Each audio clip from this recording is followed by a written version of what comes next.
نحمدہ ونصلی علی رسولہ الکریم۔ دوستوں، میں آپ کو ایک واقعہ سناتا ہوں۔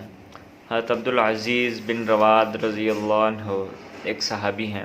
وہ فرماتے ہیں کہ مجھے یہ حدیث پہنچی ہے کہ حضور صلی اللہ علیہ وسلم نے یہ آیت پڑھی، یا ایھا الذین آمنوا قوا انفسکم واہلیکم نارا وقودھا الناس والحجارہ، جس کا ترجمہ یہ ہے کہ اے ایمان والو، اپنے گھر والوں کو اور اپنے آپ کو دوزخ کی آگ سے بچاؤ جس کا ایندھن انسان اور پتھر ہیں۔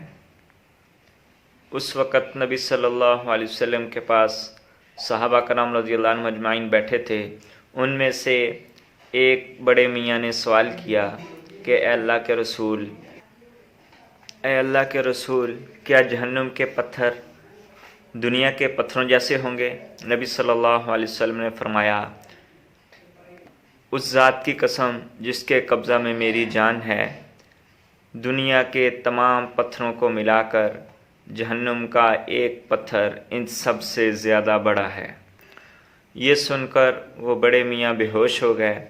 نبی صلی اللہ علیہ وسلم نے اس کے دل پر ہاتھ رکھا اور اس کا ابھی سانس باقی تھا، دل دھڑک رہا تھا۔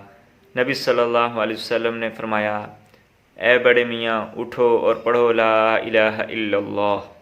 اس نے لا الہ الا اللہ پڑھا اور نبی صلی اللہ علیہ وسلم نے اس کو جنت کی بشارت دے دی۔ صحابہ رضی اللہ عنہ اجمعین نے پوچھا کہ یا رسول اللہ، یہ بشارت ہر شخص کے لیے ہے، ہر شخص کو مل سکتی ہے؟ نبی صلی اللہ علیہ وسلم نے فرمایا، ذالک لمن خاف مقامی وخاف وعید، یہ ہر اس شخص کے لیے عام ہے جو قیامت والے دن اللہ پاک فرماتے ہیں کہ میرے روبرو کھڑے ہونے سے ڈر گیا اور میری وعید سے ڈر گیا۔ اللہ پاک ہمیں عمل کی توفیق عطا فرمائے۔ وآخر دعوانا ان الحمد للہ رب العالمین۔